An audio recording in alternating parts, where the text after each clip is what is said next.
Ever wondered about the famous copyright case of Juwan Jackson versus Destiny's Child? Allow me to take you back to the late 90s, a time of pop culture evolution and musical experimentation. Among the artists navigating this dynamic landscape was Juwan Jackson, a singer-songwriter who penned the song Assumptions Day. Jackson, an artist with a keen ear for melody and a knack for crafting compelling lyrics, registered Assumptions Day with the US Copyright Office in 1997. The song, which explores the theme of assumptions in relationships, was a heartfelt piece that showcased Jackson's songwriting prowess. Fast forward a couple of years to 1999, when the world was graced with the catchy tune Say My Name by the powerhouse group Destiny's Child. The song was an instant hit, topping charts and winning hearts worldwide. Yet, amidst the fame and acclaim, a storm was brewing. By November 2000, Jackson had filed a lawsuit against Destiny's Child. The allegation that Say My Name had infringed upon his song Assumptions Day. According to Jackson, the hit pop song had copied substantial portions of his original composition without authorization. This case, which sent ripples through the music industry, was not just about a catchy tune. It was a dispute that questioned the very boundaries of creativity and originality. And it was a case that would go on to spark debates about the fine line between inspiration and imitation. So that sets the stage for our case. Now let's delve into the details. Now let's examine the lyrics of both songs, side by side. We're going to don our detective hats and delve into the intriguing world of words, themes, and patterns nestled within these two compositions. On one hand, we have Jackson's Assumptions Day. This song is notable for its recurrent use of the phrase knowing, assuming. This repetition serves to underscore the central theme of the song, the perils of making assumptions within relationships. On the other hand, we have Destiny's Child's Say My Name. This track also delves into relational dynamics with lyrics such as, "So sick of saying yes sir, you don't know what you was missing, instead of saying no, I should have been gone." Here we see a similar theme of assumptions playing out within the context of a relationship, as the protagonist reflects on their past actions and decisions. But the similarities don't end there.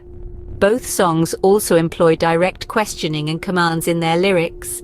In Say My Name, we have the titular command, "Say my name," while in Assumptions Day, we see the use of "Read aloud at sea, this is it." This recurrent use of direct address and command forms an intriguing linguistic parallel between the two songs. Furthermore, both songs establish their thematic foundations right from the intros, through the use of repeated phrases and words. This repetition serves to set the tone for the rest of the song, and primes listeners for the themes that will be explored. So, as we've seen, there's more than a passing resemblance in the thematic content and linguistic patterns of the two songs. But here's the million-dollar question. Does this constitute copyright infringement? Are these similarities substantial enough to warrant a lawsuit, or are they just coincidental overlaps in theme and language?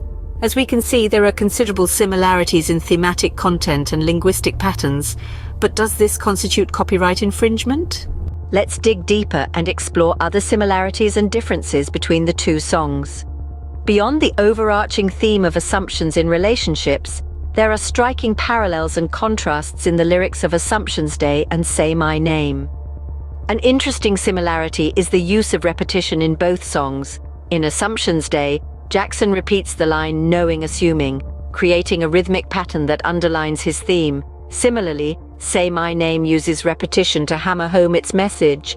The phrase "Say My Name" is echoed throughout the song, driving the narrative and setting the tone. Both songs also use language to evoke strong emotions. Jackson's Assumptions Day uses evocative phrases such as "Read aloud at sea, this is it," creating a sense of urgency and finality. Say My Name, on the other hand, uses direct commands to convey a sense of desperation and longing. Now let's look at the differences. The language used in Assumptions Day is somewhat abstract and metaphorical, hinting at deeper meanings. Say My Name, however, opts for a more straightforward approach, with clear and direct lyrics that leave little room for interpretation. Another key difference lies in the emotional tone of the songs. Assumptions Day conveys a sense of introspection, with its lyrics focusing on the internal thoughts and feelings of the speaker. Say My Name, on the other hand, focuses more on external dialogue, creating a dynamic interaction between the speaker and the listener. It's also worth noting the difference in the musical styles of the two songs. Assumption's Day is a soulful ballad with a slow tempo, while Say My Name is a fast-paced R&B track with a catchy beat. These similarities are compelling, but are they enough to prove copyright infringement? The answer to that question is subjective and depends on one's interpretation of the law. But one thing is certain: the debate over copyright infringement in music is far from over, and cases like this continue to spark interesting discussions on the subject. So where does all this leave us? After an intricate dive into the lyrics and themes, we find ourselves at a crossroads. On one hand, we have Jackson, who contends that the substantial similarities between Assumption's Day and Say My Name amount to copyright infringement. He points to the overlapping themes, the similar language patterns, and the recurrent use of direct questioning and commands as evidence. On the flip side, Destiny's Child counters that while general themes may overlap, the specific lyrics and expressions are distinct. Yes, both songs tackle assumptions within relationships, and yes, both songs use direct questioning and commands, but that does not necessarily mean that one song infringes on the other. It's a complex issue, right? One that demands careful thought and consideration. So, what do you think? Is this a case of copyright infringement or mere coincidence? We welcome your thoughts in the comments.